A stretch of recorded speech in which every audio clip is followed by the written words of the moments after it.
months, I think, to get women into the club. I think that the idea was floated that the club should have women, because in 1989 the Council on Legislation, the Rotary International Council, had passed and agreed to having women in Rotary. Before that, they were not allowed to be in Rotary.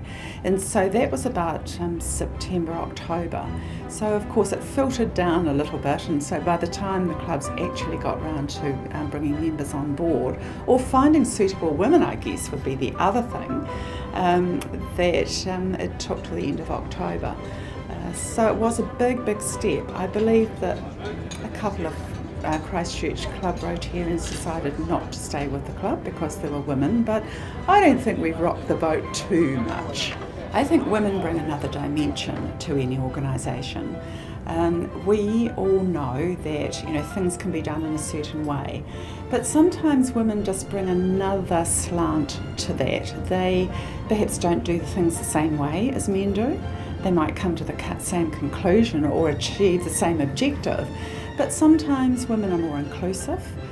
They're certainly hard-working, and it is just another dimension to working with people. You can work with women, you can work with men, but working with people means working with men and with women, and I think that has brought a bigger dimension to Rotary than it had before, to be honest. They had 140, 150 members at the time. You did not go to Rotary unless you had a collar and tie on. It was really frowned upon, and everybody sat in the places that they'd always sat in for the last 20 years.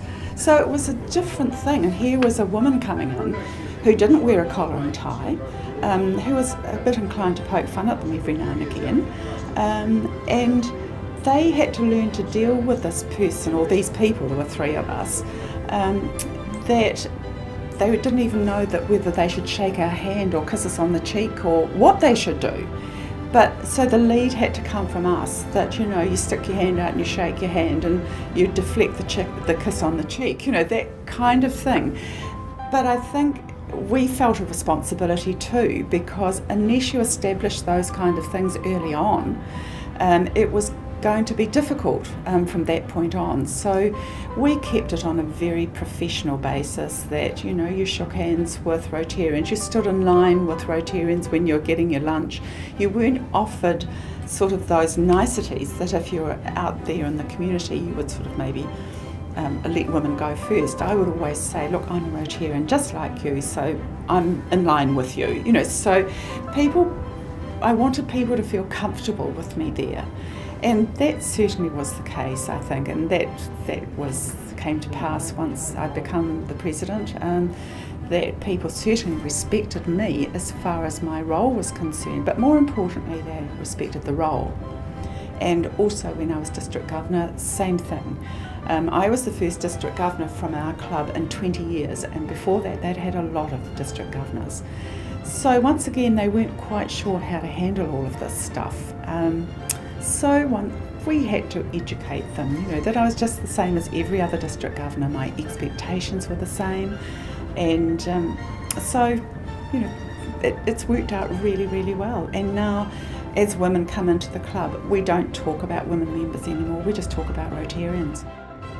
Rotary is an organisation that doesn't actually move quickly. If you can understand that it is Rotary International and that there is about 33,000 clubs throughout the world and 1.2 million Rotarians, and they come from all walks of life, from every race and creed you can think of, and so those people, it all has to come under the same Rotary umbrella. So Rotary doesn't actually move quickly, but when it doesn't often get things wrong.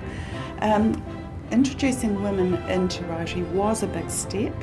I think it's moving now to be more club friendly, if you like. I think there was always the perception that Rotary International was this big governing body that told everybody what to do.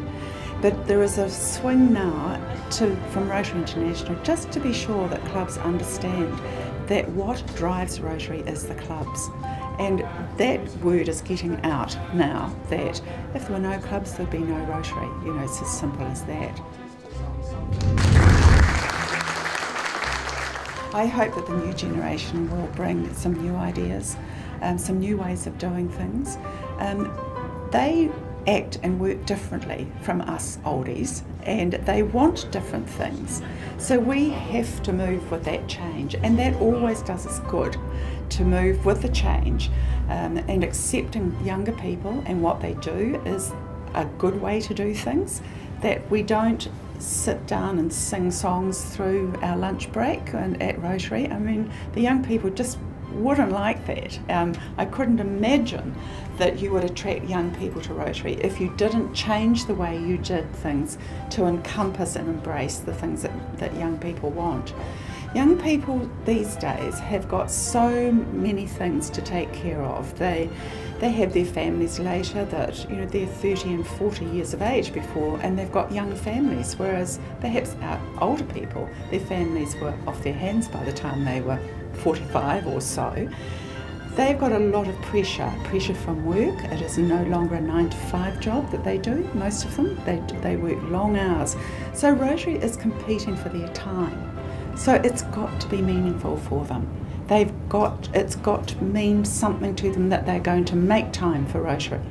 And so a lot of clubs are now realising that community service, they're finding projects for young people to be involved in, things that they want to do. Things involved with youth, group study exchange, that kind of thing really does attract young people and gives them a sense of contributing, which is what we want to do. So I think I've benefited immensely. I've got more friends probably through Rotary and through a range of occupations than I have through my own work life. So it's benefited me enormously, and I hope that young people that we're encouraging to come and join us realise just how much it changes your personality through being involved in an international organisation. The things that Rotary have given me, or has given me, have been far greater than I could ever have achieved on my own. And I just love being a Rotarian. It's great fun. It is good to see now younger people in the club very much getting into it and doing their thing, new projects, new ideas, and I think the future for Rotary and what they do for others is very promising. We hope you've enjoyed the first episode of This Is Rotary. We'll be back same time next week, and we'll meet some local Rotarians. We'll find out more about their lives and why they're so proud to be part of Rotary International. We'll see you next week.